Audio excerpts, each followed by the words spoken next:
Welcome back, everyone, to Pontos Fathom Press. This is our episode 12 of the Pontos Fathom podcast. This week, we're going to talk about Robert E. Howard's Conan, his Hyborian Age, which is sort of the backstory world building of the world of Conan, and some resonances with Blavatsky's Theosophy. So I think there's a lot of interesting things here to discuss, both from the idea of writing and fantasy writing in general, but also just the connectivity between the imagination and things like, I don't know, remote viewing or something like that. So as you guys know, we came off of last month, or this month, earlier this last 4 weeks, we've been doing the exegesis of Philip K. Dick, which is kind of also talking about these similar resonances, the idea that history isn't quite what we thought it was. Dick's exegesis moment and his sort of meltdown in the face of forcing himself to blur the lines between his own creations and how they resonate with history and some bigger themes that led him to Gnosticism, and it led him to thinking about maybe even the illusory nature of reality. You know, we've all seen that Philip K. Dick press conference where he talks about we're living in a simulation, something like this. But I think that the Gnostic idea, maybe it's a little richer than just a simulation. Simulation seems like such a modern analogy, right? You know, we often get into these modern analogies that work as like all models. Models kind of represent aspects of something, but then as you look deeper, the analogy falls apart. So, let's take the analogy at face value and at sort of a certain level just to get us in the ballpark of the thinking. And I think that's why the exegesis is a great piece of work to show the author's creativity and how it links to sort of the world space. I mean, maybe I'll before I get into the Conan thing, I will transition to us with this one chapter from Dick, and we can kind of go from the Dick podcasts to this Conan podcast. But right here, I've got this page noted out here where he says, I'm building a terrific system here. And I believe when he says terrific, I feel like there's the word terrifying in there a bit, right? So with binary computer, microbrain, ultra thought, and frames through which we move. And he says, reality, physical reality as knowledge in the form axes, the inner universe of the immortals, the supermen who are trans-spatial and trans-temporal, dwelling in the inner universe and hence outside the clock time B, who emerges in the exterior universe repeatedly and undetected by other people, and Ormads versus Ahriman being the on-off of the binary computer. So the operator is the demiurge, Satan taking control of the forces of creation. So here we go. And then he talks about beauty and tragic, right? So here we go. The idea is very Manichaean, right? He talks about the Manichaean on-off is the binary. So you're either on the light side or the dark side. So there's a light force and a dark force. So there's a Manichaeanism here.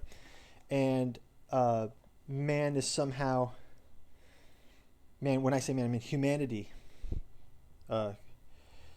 is thrown into that space, right? So when we go from the Dick meltdown into the back, let's go back Ubik style to a simpler time, right?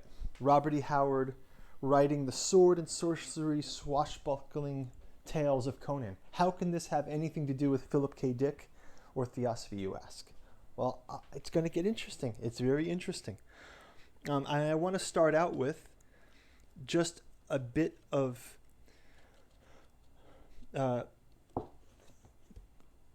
talking about Conan, talking about the backstory of Conan, which comes from a piece of writing by Howard called The Hyborian Age.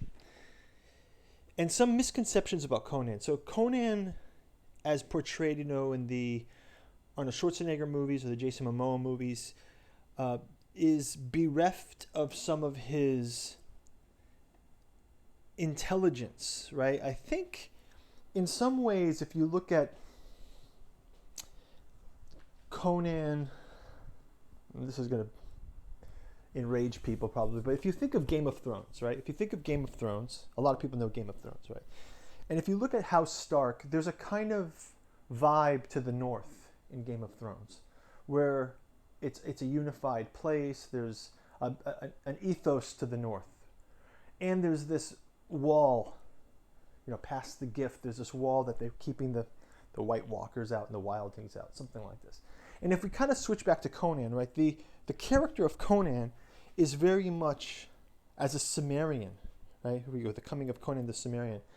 He worships an absent god named Crom, who's the king of the mountain. Crom is inaccessible, and the Cimmerians know the cruelty of the north, let's call it. And Conan has a couple of characteristics that are often glossed over or not really even present at all in his film representations. One thing is he's quite a thoughtful character, and he has some real clear lines. He does not like magic, and yet he fights magical enemies. So he sort of has this groundedness in the world. He's so much of the world, and at the same time, here he is fighting against these extra worldly forces in the form of sorcerers and undead that come to bring, maybe like the Dick was calling out there, the Ahrimanic into the world, right? So in that side, Conan is very much has an ethics. It's an ethics against sort of the cheating side of magic, and it's not the kind of ethics of mundane ethics. He's been a thief. He's a reaver. He's a slayer of men, as they call him, and he is a pillager, right? He has no that kind of ethics, but he does have a sort of ethic. He always fights for an underdog. He seems to defends his partners. He ends up defeating evil most of the time. So he definitely is a character that is a little richer than he might be portrayed in the films. The other part of Conan that's kind of glossed over is his placement in that Hyborian Age, right? So as a character in the Hyborian Age, Howard has really given Conan a number of qualities that kind of link him to the Hyborian Age, right? And maybe we'll go into that Hyborian Age right now. So yeah, we have Conan, who's a very thoughtful character. He does not ask for help from the gods, and yet he fights these extra magical creatures with only his wits. Right? So there's definitely something, I want to say, driven by like a soul or spirit. Right? He's got this spirit that's able to counteract the magics often. And although it's always in the tropes of sword and sorcery, there is something very interesting in that Howard, as a writer, right? As a writer, he's just tuning into this as virtue wins, right? And when I say virtue here, I mean the virtue of the knight, right? And Conan is very much like a knight in a lot of ways. I mean, he's an amoral knight, let's say, and he's a chaotic knight in a lot of ways. But he is definitely, at some point, a force for humanity versus a force for the magic, which is far worse than just being slain in a sword battle. These forces of evil that Conan fights are very interesting. So let's place him in his age. So we have the Hyborian Age, which is the backstory that Howard created that fits in Conan's world. And we have the Hyborian Age. It says, nothing in this article is to be considered as an attempt to advance any theory in opposition to accepted history, Howard calls out. So I'm not here to rewrite history. It is simply a fictional background for a series of fiction stories. When I began writing the Conan stories a few years ago, I prepared the history of his age and the people of that age in order to lend him and his sagas a greater aspect of realism. And I found that by adhering to facts and spirit of that history in writing the stories, it was easier to visualize and therefore to present him as a full flesh and blood character rather than a ready-made product. In writing about him and his adventures in the various kingdoms of his age, I have never violated the facts or spirit of the history set down here, but have followed the lines of that history as closely as a writer of actual historical fiction follows the lines of actual history. I have used this history, the Hyborian Age, as a guide to the stories of the series that I've written. Now this is interesting, because even that last paragraph we read from Dick, where he says, I'm creating something terrific here. He's creating something in which he's talking about the forces of Manichaean forces, right? The light versus the dark. Okay, so let's hold on to that. The next part is very interesting. There's a cataclysm in Conan's history.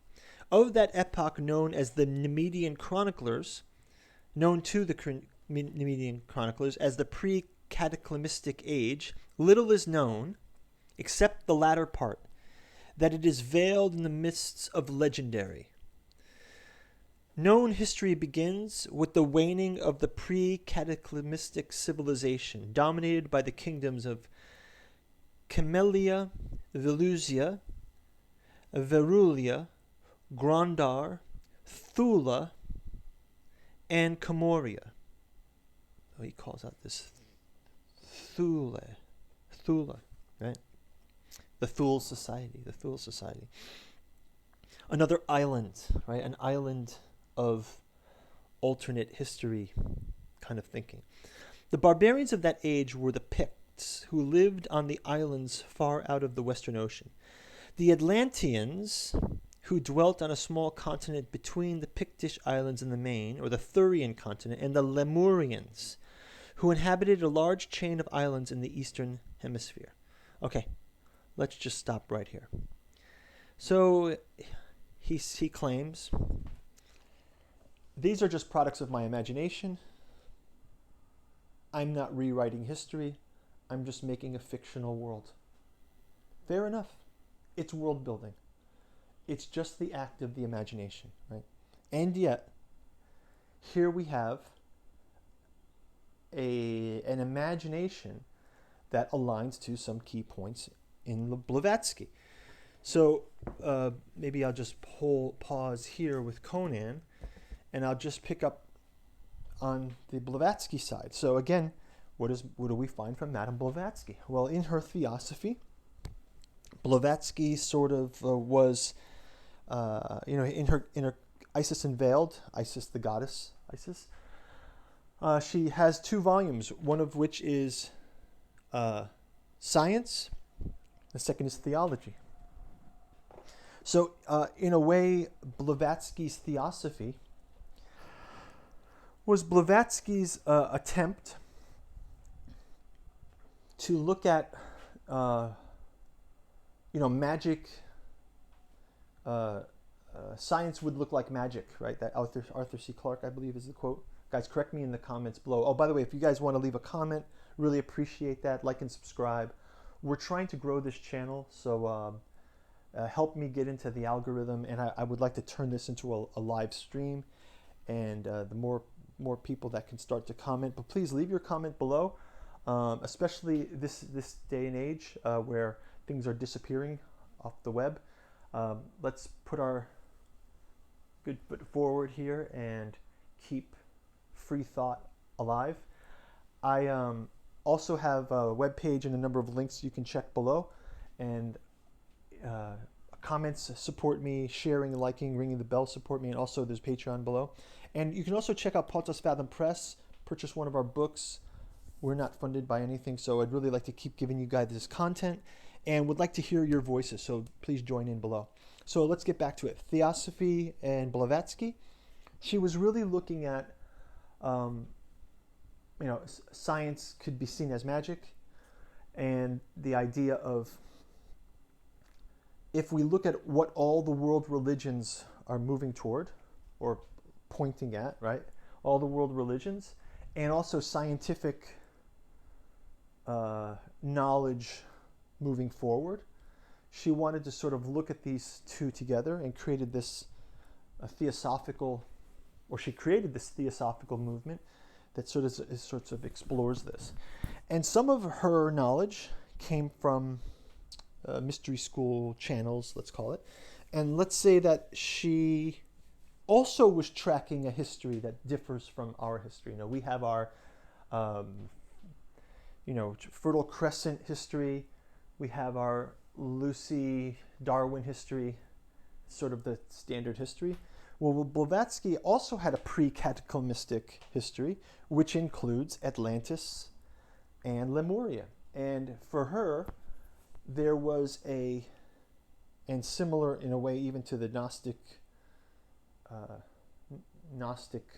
Poimandres, right? In the Gnostic Poimandres, we see that there's logos and spirit, and as it descends down into matter, the elements are created. You have the divine spark kind of goes down to air and fire and earth, and then finally water, something like this, right? Or finally earth. So matter kind of falls out of spirit. And I think in that kind of sense, the great ages, the Lemurian age, the Atlantean age, they're characteristic in Blavatsky of having some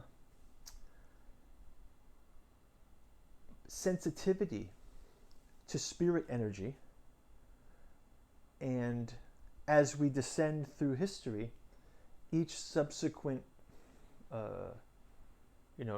we go from the Lemurians to the Atlanteans and to, like, say, the humans of today, our density makes us less active to the magical forces, the spiritual forces. So when we talk about the falling of Atlantis, they were more ethereal beings, or the Lemurians, maybe they didn't have bodies or something like this, right? There's some ideas like this. So for Blavatsky, we'll talk about things like Atlantis sinking led to migrations. The Atlanteans spread out into the world, just like in Conan's Hyborian Age. And let's kind of go into this a little bit more. So, maybe I'll read, before I go back to the Hyborian Age, I'll just read this page I had marked here from Blavatsky, where she says, to sum up, a few words: magic is spiritual wisdom. Nature, the material ally, pupil, and servant of the magician. One common vital principle pervades all things, and this is controllable by the perfected human will. The adept can simulate the movements of the natural forces in plants and animals in a preternatural degree. Such elements are not obstructions of nature, but quickenings. The conditions of intenser vital actions are given. Okay, so here's a little bit of insight into the adept in magic. And of course, magic, in the form of dark wizards, happen in Conan's world. But also in Conan's world, we see that Conan has a sort of immunity to magic by will. So again, you see this word will comes up. Controlled by the perfected human will. And so here is an interesting thing. So you have the human will, and that can also be seen sort of like the katar perfecti, right? The idea in the Manichaean heresy is that there's good and evil, and Dick brought it up. You've got Ahriman and the forces of light and the forces of darkness, and the perfecti just look to God, and they sort of acknowledge the Maya of the world, and in doing so, they move toward a devotion to God, and that Cathar influence we'll come back to later. So let's just kind of talk about that. So anyway, we're talking about the Seership, and he says there's two kinds of Seership. Now I'm going to go, when we read this, let's think of Robert E. Howard. Okay, let's think of Conan's creator, Robert E. Howard, who, in all honesty, just like Lovecraft says it's only dreams, right? And Howard says it's only fiction. I'm not trying to rewrite history. And I found this quote here in Dick. All these great deniers of their remote viewing. Dick says, well, a case could be made for my tachyon theory, I guess. I haven't had thought of it until now. Let us say I'm inspired by a creative entity outside of my conscious personality to write what I write. I had imagined it to be my subconscious, but this only begs the question, what is the subconscious?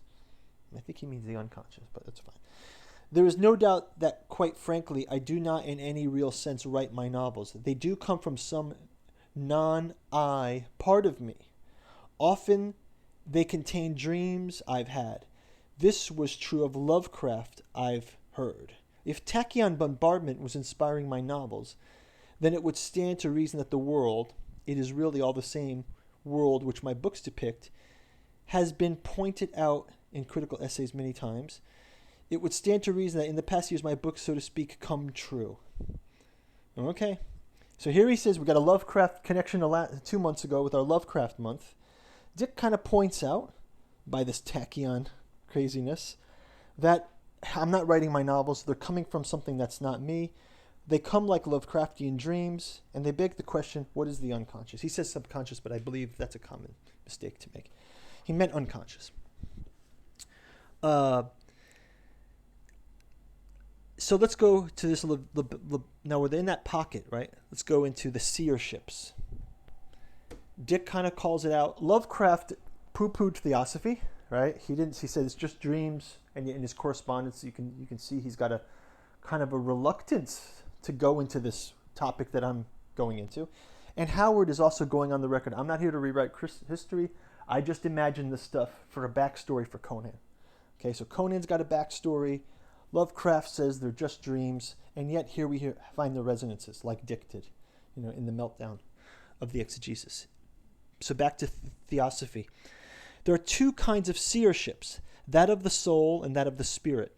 The seership of the ancient Pythonists or of the modern mesmered subject vary but in artificial modes adopted to induce the state of clairvoyance. But as the visions of both depend upon the greater or less acuteness of the senses of the astral body, they differ very widely from the perfect, omniscient spiritual state. For at best, the subject can get but glimpses of truth through the veil which physical nature interposes. The astral principle or mind, called by the Hindu yogin Fathatma, is the sentient soul, inseparable from our physical brain, which holds its subjection and is in turn equally trammeled by it. This is the ego, the intellectual life principle of man, his conscious entity. While it is yet within the material body, the clearness and correctness of the spiritual vision depend on more or less intimate relations with the higher principle. That state is known in India as samadhi, the highest condition of spiritual possible on earth. The Hindu terms parayama, pratyara, and dharana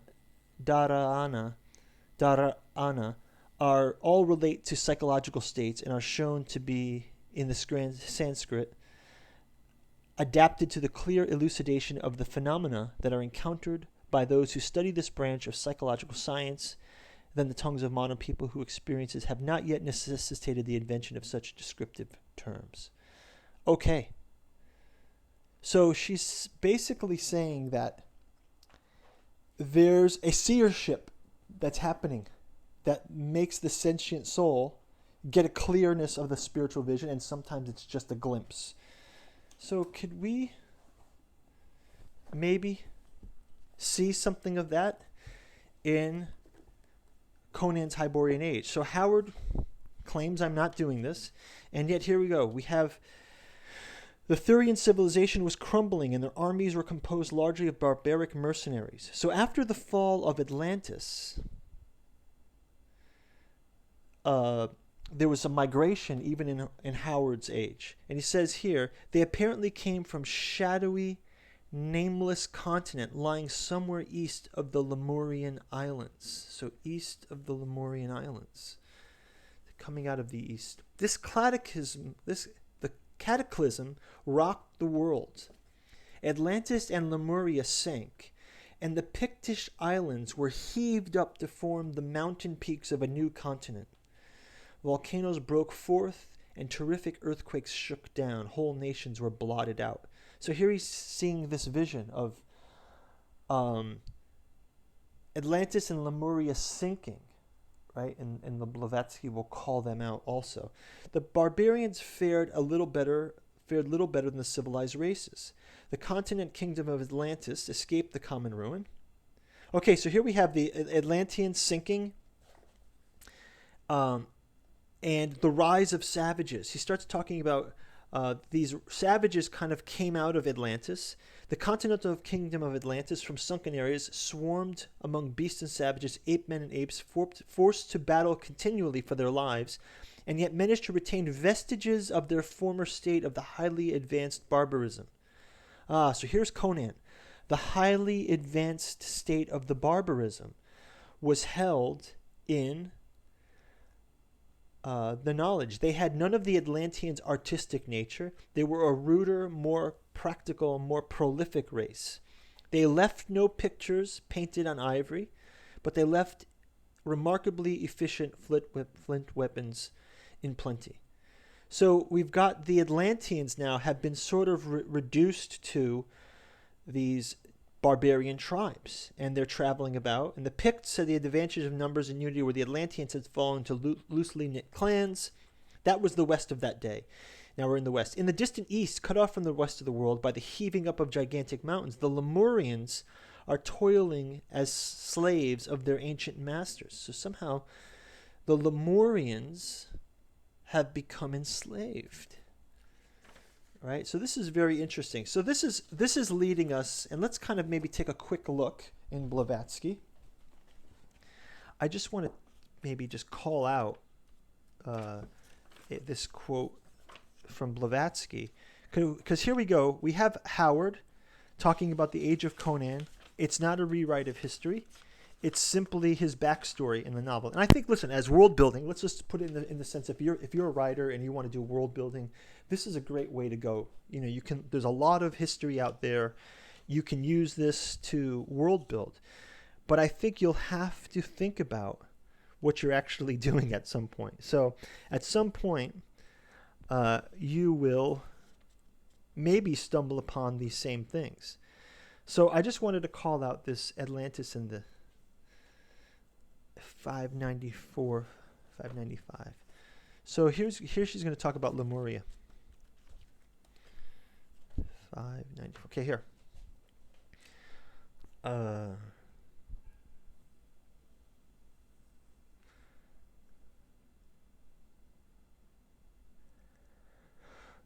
Sure. So souls should come to souls and impart to them conceptions of future things, occasionally by letters or by mere touch, says Ammonius tells us. Moreover, Lamprius and others held the unembodied spirits could descend on earth and become guardians of mortal men. For the sun does not shine only when it passes among the clouds. We may rather conclude that it is possessed of these powers during its union with the body, although in lesser perfection. The sun is always radiant and has only appeared dim and obscured by vapors. The soul does not receive the power of looking into futurity when it passes from the bottom as a cloud, but has possessed it always. So the soul possesses the history always.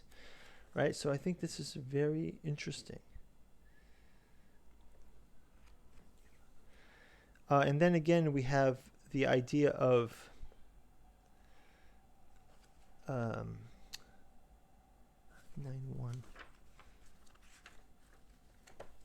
this one, 591.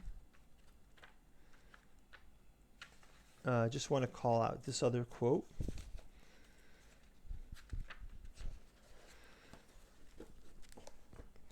Okay, so here again, going to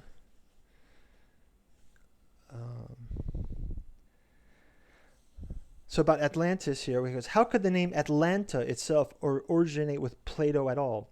Atlante is not a Greek name. Its construction is nothing Greek at all.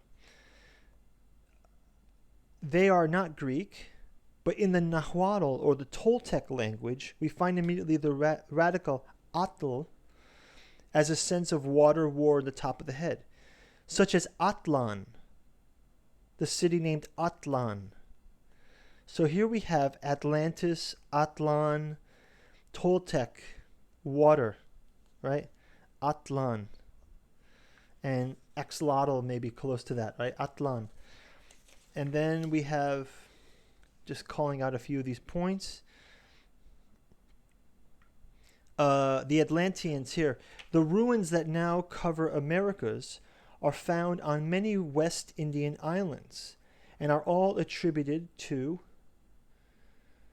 Atlantis, as well as hierophants of the Old World, in which the days of Atlantis were connected with the new one by land. The magicians of the now submerged country had a network of subterranean passages running in all directions. In connection with those mysterious catacombs, we now give a curious story told us by Peruvian, long since dead, who's traveling together in his country. There must be the truth to it, as afterward confirmed to us by an Italian gentleman who had seen the same. The informant of the Italian old had been divulged a secret by a Peruvian. We may add, however, that the priest told the story under the mesmeric effect of the traveler. The Peruvian attested to the well-known murder of Pizarro. Unfortunately, the queen begged for delay and went to consult the oracles. During the sacrifice, the chief priest showed her the consecrated black mirror. This is the stone of the black stone that actually Dr. John Dee used for his scrying mirror, right? It's obsidian, polished obsidian. The unavoidable murder of her husband when she delivered the treasure of the crown to Pizarro. And now the Peruvians, several years later after hearing the story, it was corroborated by an Italian gentleman. And that same precious rock came down through Pizarro, right? So this is perhaps how Dr. John Dee got his connection. Okay, so let's bring this all back. So we've got the Lemurians, we've got the Atlanteans, we've got Blavatsky calling out the idea that sometimes the imagination is, well, not the imagination, sometimes the seership just gets a glimpse. And here we have Howard denying that he's doing anything but world building, right? I'm just a world builder. I'm a fiction writer. I am not a theosophist. I am just a world builder. And here he comes up with something about the Sumerians, which maybe have some connection back, some natural immunity, some connection back to the Atlanteans, right? And if we go to his section on the Sumerians, he says, between Aquilonia and the Pictish wilderness lie the Bosonian marches, peopled by descendants of an aboriginal conquered by the tribe of Hyborians early in the first ages of the Hyborian drift. The Bosonians are of medium height. They live by agriculture.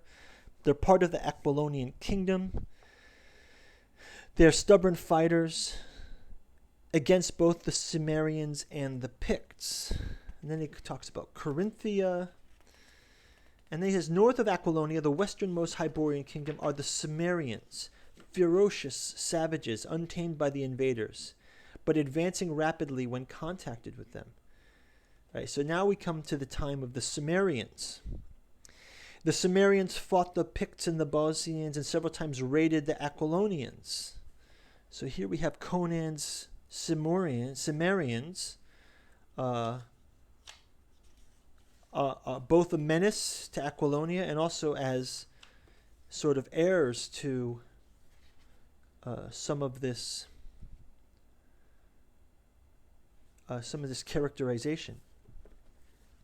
So let's talk about a bit about. Finally, let's kind of ground this in two things. We'll bring it back. Let's bring it back to Conan's spirit, but I want to take it in a strange direction, because when we talk about Howard's Hyborian Age, Blavatsky's Atlantean and Lemurian history, the idea of what are the religions really about, in seership, the seers are able to sort of sometimes just catch a glimpse of the real history.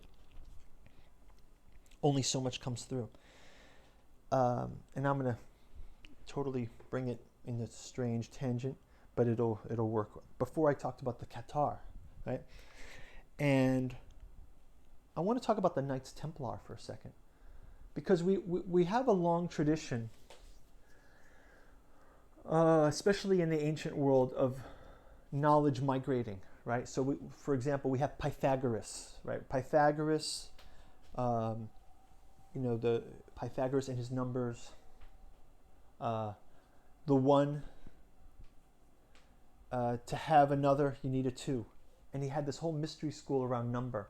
And a lot of this was influenced potentially from the East, right? So if we see some Vedic themes even in Greek culture, we see Vedic themes in Buddhism, Plato, trans-Christianity. So there's a sort of migration of philosophical ideas, just like there's Atlantean migration, right? There's a Lemurian migration. Some of these Lemurian ideas are still available to us when we think to the ether, right? Science for a long time still believed in the ether.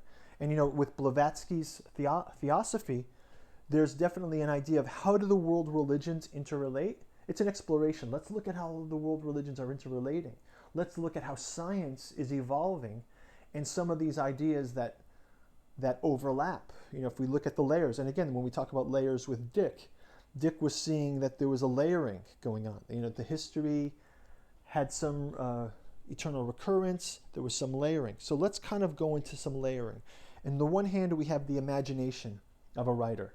Dick, Lovecraft, Howard, world building. Even Frank Herbert, their world building, using the imagination.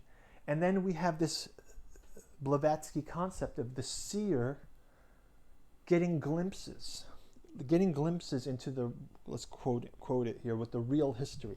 There's the Lemurian history, there's this Atlantean history, there's the potential of lost history, right? Let's go into the story of the Templars. Because while most of those historical migrations of traditional history go from the East to the West, so we have India leads to the East, and then Pythagoras brings it to Greece, Christianity brings it to Europe, right? And then Christianity moves to America, right? They go west. They keep going west, okay? So here we have the Templars going east, right? They go on the Crusades. And what do they come in contact with but Islam, right? Another religion, Islam. And there we get this interesting point about, now Islam was also working its way west as well. So just like Christianity would eventually move west, or did move west, and eventually moved west to Americas, Islam had been encroaching across into the Turkish realms, across Africa, up into Spain. So Islam was moving west. Okay, and it's interesting how all of these histories have got either an east-west concept here. So we have let's put it in the Hyborian Age. You've got the migrations out of Atlantis, the migrations of Aquilonia, the migrations of the Cimmerians. And in Dick, we have migrations, right? In Dick, we have the migrations of the layering, right? Which layer are we existing at? It's an up and down. It's like a Gnostic migration. And even in Herbert, we had the scattering. In the later Frank Herbert books, there's the scattering, which is the idea of like humanity's diaspora out to space, and then they're returning back. So here with the Templars go east. They encounter Islam. And there's a lot of theories out there about the Templar interaction with with Islam. And maybe that the Templars sort of started, maybe, I'm making this up here, but the idea is if the Templars were educated and they had their Christian mysticism and then they encountered Islamic mysticism, suddenly they're in a hyper position, kind of like Dick is. They're in this position of, it's not just one faith. It's almost Bene Gesserit level, right? So you have the Templars encountering Islam, and this kind of thought of the Templar encountering Islam. And earlier we talked about the Qatar and their Manichaeanism, and we'll talk about the light and dark of Manichaeanism also. In Hindu philosophies, there's this idea that if you spend one lifetime as an Ashura, you can get closer to the heavenly planets if you spend 7 lifetimes as a pure devotee of God, right? So this idea of just by serving the system, you can have different rewards. And this is like, Dick points out that Aryamanic point. So with the Templars encountering Islam, it comes to this Sufi point, which fits right in with the idea, and our reoccurring theme throughout these podcasts, of the imagination and the sort of idea of a remote viewing, some spectrum of imagination and remote viewing. So in the Sufi writings of Ibn al-Arabi, there's this idea of a ladder. Let's call it a ladder. So the ladder, I'm going to call this ladder of Ibn al-Arabi. It starts out with the world, and at the top there's heaven, okay? And the way the Sufi concept works, and let's say this, I'm telling you this story in the context of Isis Unveiled, H.P. Blavatsky's Theosophy, how in that quote we read from Theosophy, where Blavatsky talks about how the seer is able to get a glimpse into the world. And my hypothesis here is even the reluctant Howard saying I'm just writing a history of Conan, and even the reluctant H.P. Lovecraft who says, I don't believe in Theosophy. Let's just see what resonances come to us as we listen to this story, sort of an aphorism, analogy. So the Sufi story of Ibn al-Arabi, the ladder. The bottom of the ladder you have the world, at the top you have heaven. So there's some things that you can do to help the world. For example, you can learn a skill, right? So let's say Conan, he's a thief, and he can come down and he can steal and give to his friends, something like that. Or he's a warrior. He can lend his sword and swashbuckling to help the world, right? So Conan fights. Conan fights in the world, defends people, destroys evil wizards. So he does all these things that in the end serves the world, okay? But then let's go up a level. Let's go to the idea of the Nemedian Chronicles in Conan. This is like a Robert E. Howard's poetic Mahabharata. It's the chronicles of the time. It's the Red Book. It's the Lord of the Rings. It's the epic tale of the Chronicles of the Black Sword in Michael Moorcock's Elric, right?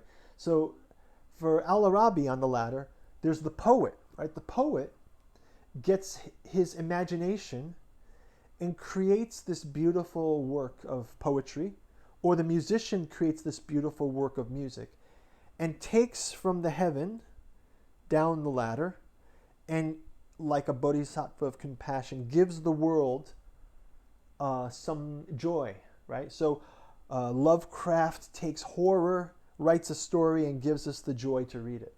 Howard gives us sword and sorcery, gives us the joy to read it, right? So the poet and the artist and the writer and the musician, the painter, the sculptor, they take from the imagination, they create, and then they give it back down to the world, right?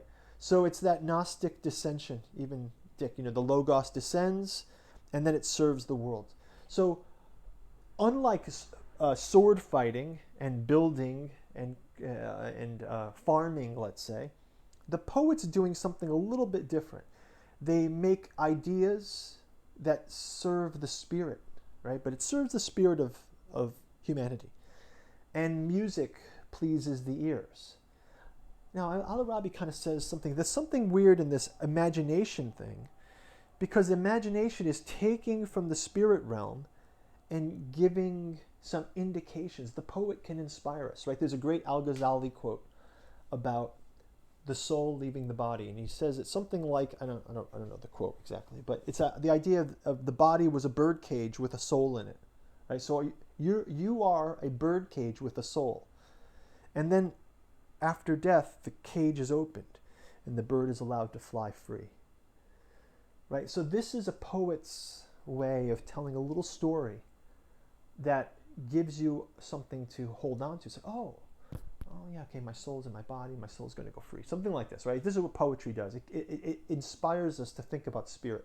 And whether or not that fits your worldview or not, that's not the point. The point is, there's something about imagination that brings spirit down.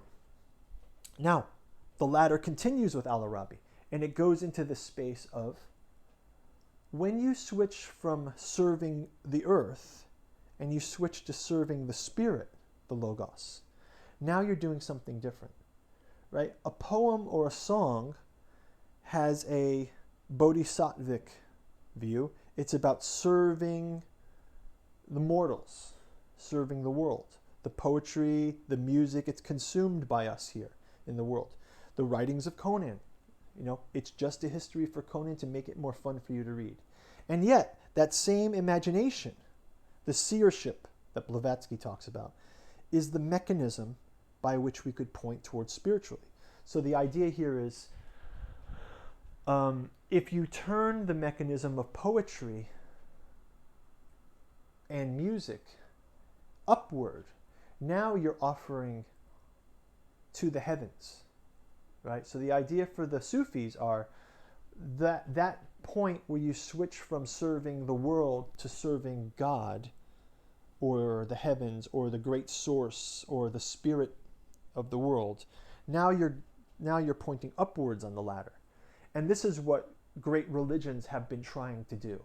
So the idea, in defense of great religions, let's say that, in defense of religions, they all start out with trying to show us the way out, right? Even Dick, he's writing in his exegesis, it's like, all of my writing came true, right? Howard and Lovecraft, they both say, we don't believe in Theosophy, I'm just writing a history, and yet there's a resonance to what I like to call the remote viewing of things. So the truth will out, kind of. And maybe that's a good place to stop here. So I think I'm leaving it with the Templars, only because the idea is, here we also have, controversially, who knows what the story is, you read different accounts of it, but maybe the interaction between the Templar and the Cathar as an early reformer of religion, the Cathar, early reformer of the religions, and Conan, a kind of a religious character, and yet a character very much guided by that, what Blavatsky calls that will, and that foundational spirit, maybe that Atlantean spark in him, that ends up making Conan a king, actually, in Howard's world. And I think this is one of those things that's strange about, when film adaptations happen, all of this stuff is sort of lost, and I think that in future podcasts, I definitely want to keep exploring this idea of the resonances between one. I have another one, I'm not going to do it this week, I'm waiting for a copy of King James's Demonology, and I want to do another Robert E. Howard podcast with Solomon Kane, King James Bible, and then King James's Demonology. So Solomon Kane is another Howard creation, and he very much exists as a Puritan. And again, this is kind of like the Cathar also. There's a Puritan here, and what does he get tasked with? Tasked with demon hunting, right? Sort of a demon hunter. He's like the John Wick of, but his enemies are demonic. And then I want to juxtapose that with what was King James on about. Here it is, the 1600s. The same guy who writes the Bible, he writes this witchcraft book, this demonology, and it's sort of really anti-witchcraft.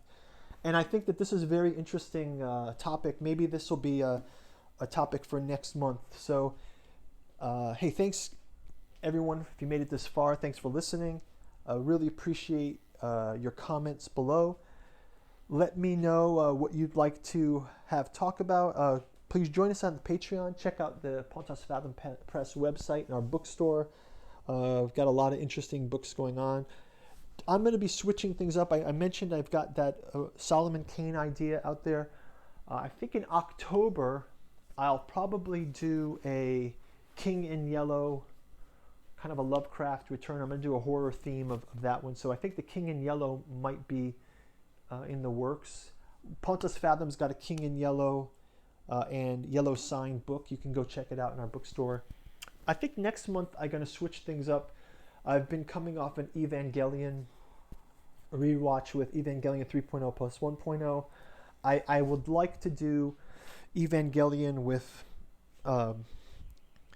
Freudian psychoanalysis. Another episode with Evangelion in Jungian shadow work and Jungian archetypes and Jungian sort of worldview with the black books. And then a third one, I want to do sort of rebuild of Evangelion, where it's Anno looking back at Evangelion Neon Genesis and sort of rebooting it. And I want to talk about Lacan in that one. So Lacan's Freud project and Anno's rebuild Evangelion as a sort of a psychoanalysis redo of his original Neon Genesis. I think you guys will like it. It's kind of sort of doing a break from this, but of course, you know my channel is going to tie in. So those are some upcoming podcasts. So let me know if you think those are interesting down in the comments below and anything else you'd like to hear. Thank you for watching and listening if you made it this far, and really appreciate everyone. So take care and bye-bye.